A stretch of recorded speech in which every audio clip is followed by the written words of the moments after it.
নমস্কার বন্ধুরা, মুন্নার রান্নাঘরে আপনাদের সকলকে স্বাগত জানাই। আজ আমি বেগুন ভর্তা করে দেখাবো। কি যে লাগবে আমার সেটা দেখে নিই। বেগুন তো অবশ্যই লাগবে। আমি একটা বড় বেগুনকে এরকম পিস করে করে কেটে রেখেছি। তার সঙ্গে আমি দুটো এরকম মাঝারি সাইজের টমেটো, ছোট বা মাঝারি যা বলবেন, এই টমেটো দুটো নিয়েছি। আর লাগবে আমার ধনেপাতা আর লঙ্কা খানিক আমি কুচিয়ে রেখে দিয়েছি। পেঁয়াজ কুচি, একটা বড় সাইজের পেঁয়াজকে আমি কুচি করে রেখেছি।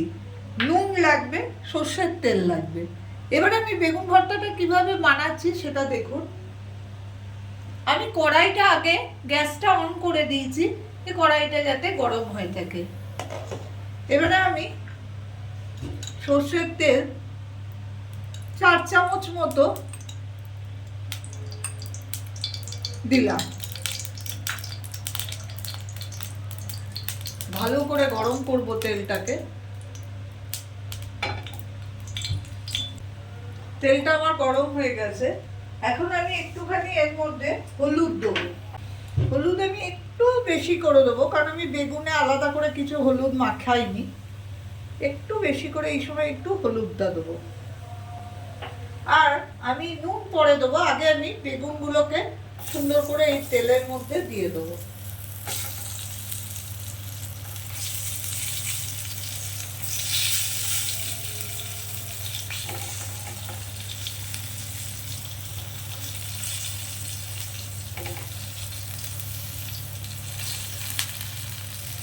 উপর থেকে আমি একটু নুন দেবো, অল্প করে, পরে যেমন বুঝবো, আর একটু লাগলে আর একটু দেবো। সেই সঙ্গে আমি টমেটোগুলোকেও পাশে পাশে এরকম ভাবে ভাজার জন্য দিয়ে দেবো। এবারে আমি যেটা করবো সেটা হচ্ছে এটাকে ঢাকা দিয়ে দিয়ে ভালো করে বেগুনটাকে উল্টে পাল্টে ভেজে নেবো। প্রয়োজনে আমি আরেকটু তেল দেবো। বেগুনটার তেলটা পুরো শুষে নিল। আমি আরেক চামচ তেল দিলাম। দিয়ে আমি গ্যাস ওভেনটাকে একটু কমিয়ে দিলাম। দিয়ে আমি একটু মিনিট 2 একটু ঢাকা দিয়ে করব। আবার ঢাকা খুলে বেগুনগুলোকে উল্টে পাল্টে দিয়ে সুন্দর করে আগে ভেজে নেব। তারপর আমি আবার ফিরে আসছি। দেখুন, আমি মিনিট 5 ধরে এইভাবে কমিয়ে বাড়িয়ে উল্টে পাল্টে সমস্ত বেগুনগুলোকে এইভাবে নরম করে ভেজে নিয়েছি। টমেটোগুলো তো নরম হয়েই গেছে।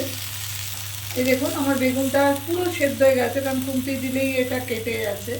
এবার আমি এই এক একটা বেগুনকে সুন্দর করে এই বাটির মধ্যে, যে বাটিতে আমি ভর্তাটা তৈরি করব, সেখানে তুলে নেব।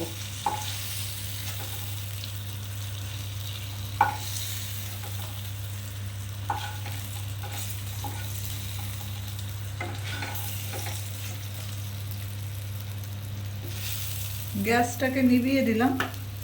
এবারে আমি প্রথমে একটুখানি গরম থাকতে এটাকে হালকা করে মেখে নিয়ে একটু ঠান্ডা হতে সময় দেবো।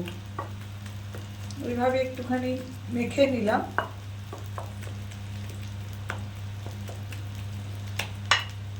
প্রচণ্ড গরম আছে, দেখতেই পেলেন যে আমি কড়াই থেকে তুলে নিয়েছি। এইটা একটুখানি ঠান্ডা হোক, তারপর আবার আমি টমেটোটা এর মধ্যে দেবো এবং ধনে পাতা আর যেগুলো আছে সেগুলো আমি এর মধ্যে মিশেল করব। মিনিট 5-এর জন্য আমি এটাকে একটু ঠান্ডা হতে দিচ্ছি। এর মধ্যে এই টমেটোগুলো আমি এবার দিয়ে দিচ্ছি। টমেটোগুলো সুন্দর নরম হয়ে গেছে।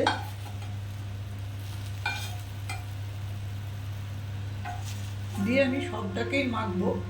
যদি মনে করেন টমেটোর ছালটা এমনি করে উঠে বেরিয়ে আসবে, এই দেখুন, টমেটোর ছালটা ফেলে দিতে পারেন, আর মেখে খেলেও ভালোই লাগে। টমেটোটাকেও এর মধ্যে মেখে নিচ্ছি। এই বেগুন ভর্তাটা গরম ভাতের সঙ্গে যেমন ভাল লাগে, রুটি পরোটা দিয়েও কিন্তু খেতে ভালোই লাগে।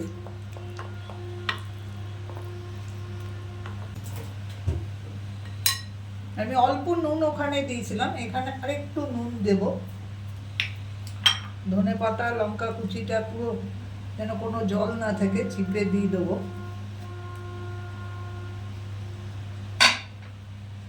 আর পেঁয়াজ কুচি দিয়ে দেবো। নিয়ে এটাকে আগে সুন্দর করে মেখে নেব।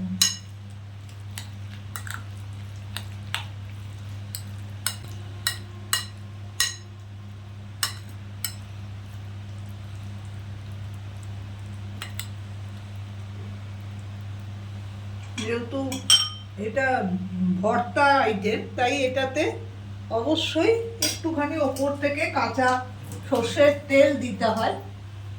আমিও এতে 2 চামচ মতো সর্ষের তেল ছড়িয়ে দেবো।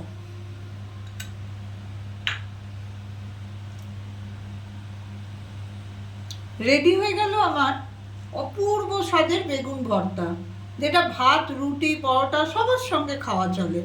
যদি আমার রেসিপিটা আপনাদের একটুও ভালো লাগে তো প্লিজ আমার চ্যানেলটাকে সাবস্ক্রাইব করে দেবেন, কমেন্ট করবেন, শেয়ার করবেন, লাইক দেবেন। আমি উপস্থিত হব আবার অন্য কোনো দিন অন্য কোনো নতুন ধরনের রেসিপি নিয়ে।